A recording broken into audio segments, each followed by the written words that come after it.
So there's a classic riddle where you have 12 identical items, save one of them happens to be heavier than the others. As a creative, you're going to run into big and complex problems, and you're gonna have choices or decisions that you need to make, like these balls in the riddle that we gave you. Now, there's 11 of them that are the wrong answer, and there's one that's got the weight in it. It's the right answer. Using a balance scale, you have to, by process of elimination, identify which one. What we're really talking about here is how do we develop a strategy of getting to the right answer quickly and repeatedly. Today, we're taking it to the next level. We invited a group of complete strangers in. We wanted to see who could solve it in as few moves as possible, and the winner, they get $100. So you said I can't weigh one at a time, right? Oh, yeah! In today's world, being a storyteller, it's table stakes. And if you want to do passion-filled work that changes the world around you and fills you with purpose, well, that's not going to be enough. You, my friend, are going to have to become remarkable.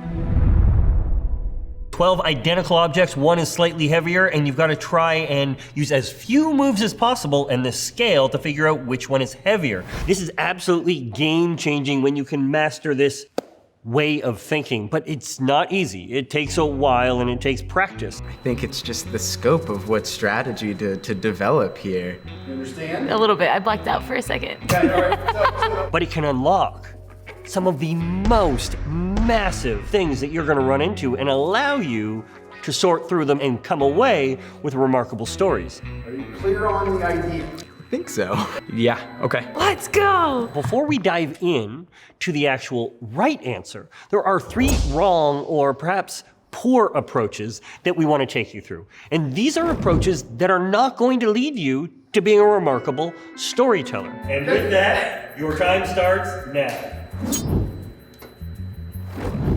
So you might simply say, why wouldn't we just take 2 balls and place them on the scale like this?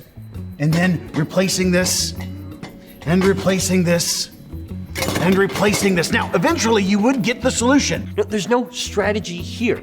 We can think of this as like a brute force approach where we're just gonna try absolutely everything until we eventually find the right choice. But you're gonna do it in the least efficient manner possible. 9, 10.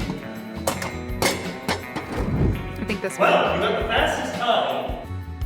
As creatives, we often approach problems like that, where we'll just try everything until something works.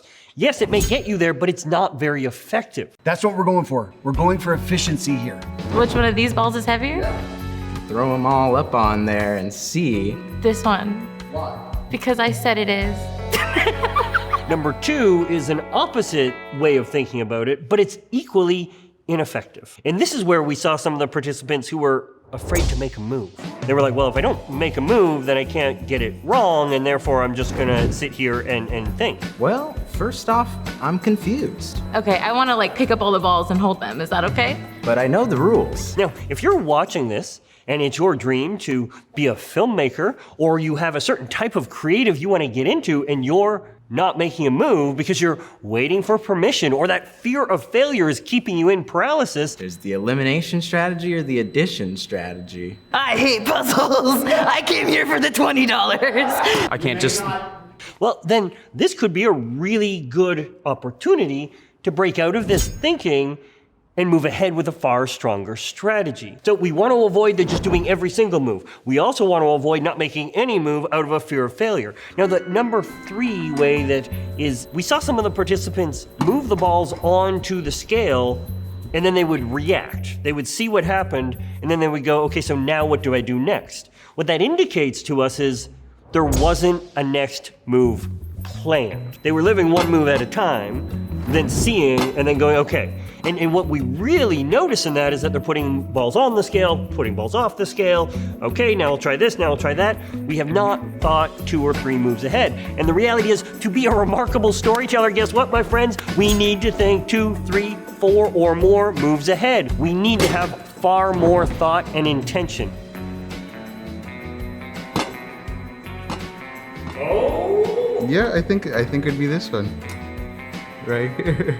Which now brings us to the answer. So let's begin by sorting all of the balls in 2 halves. Which is always going to show us which side is heavier, right? Therefore, the heavier ball is on this side. Which means we can eliminate these 6 from contention. And then we take half of the remaining. 3 and 3. Our heavier ball is now switched to this side. Let's eliminate this half. That's our second move. Now we have 3 balls left. We're down to 3. How do we solve for 3 with 2? Well, you just put 1 and 1, And I know that that's the heavier ball. and it reveals itself. In the event that you just happen to choose the 2 balls that were identical, I would know the one in my hand is the heavier ball. by process of elimination, this is our culprit. This hack, this mindset or approach, we would score a 5 out of 5. Now, to show you just how extreme, I've got a story of this time, my first time being able to shoot the Super Bowl for the NFL.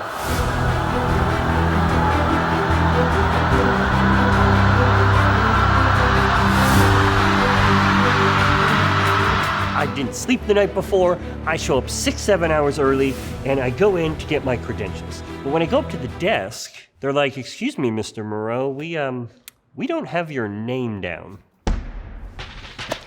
Heart sinks. And I go, "Well, I'm here with the NFL. I mean, they can fix this clearly, right?" So I call them, and they're like, "Sorry, mistake. Probably related to you being Canadian. It wasn't filed.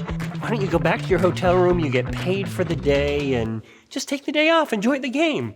Hell no. There is no way I am this close to the field for the biggest game and that I am not getting out there.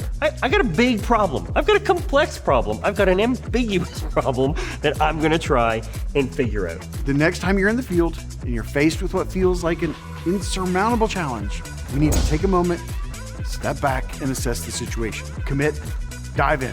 We're gonna solve this thing. I start going through and thinking about, does everybody have a vest that gets on the field? You know, are there other people that get on the field without a vest? And it's like, well, of course. Referees don't have a vest. Players don't have a vest. Coaches don't have a vest. So I'm like, okay, like there are people that get on the field without a vest. When you're realizing you're facing this complex and ambiguous problem, you need to take that moment to think through a strategy.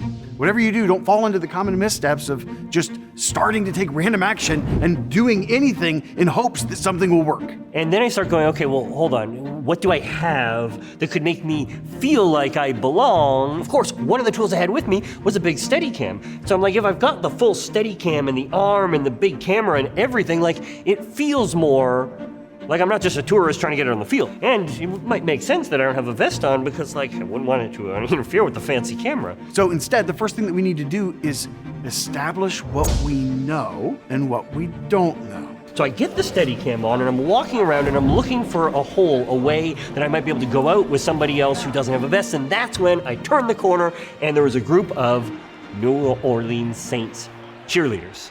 And they are preparing to run out on the field. And in that moment, I was like, here we go.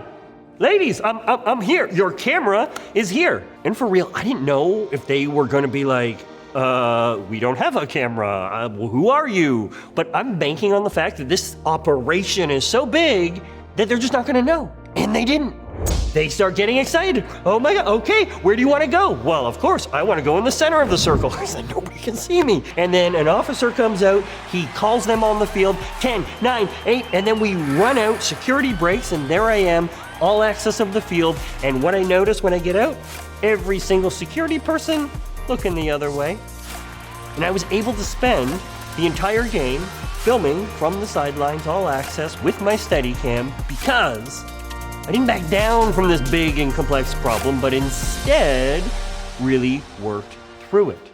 Here's what's really cool about this. 50% of the time, you can do this in 2 moves. So if we think about this idea of the 12 balls, and one of them is our problem, right? Weighs more, it's our problem. So here's the assumption that we're gonna make. We're already gonna hope that we get lucky, and we're gonna do the first move to begin with. We're gonna reduce it down to 6 and 6. Now, if I just take 3 and 3 and I put it on the scale, and I happen to get lucky, and the culprit was in one of these 3 groups, boop, boop, 2 moves.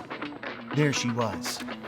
By making one sharp move, bring that problem down to only 6 wide.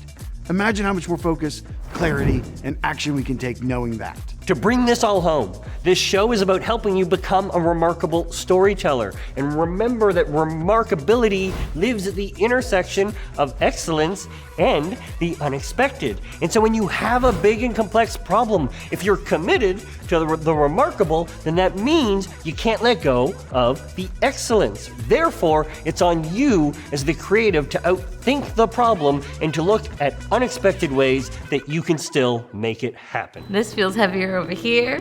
So,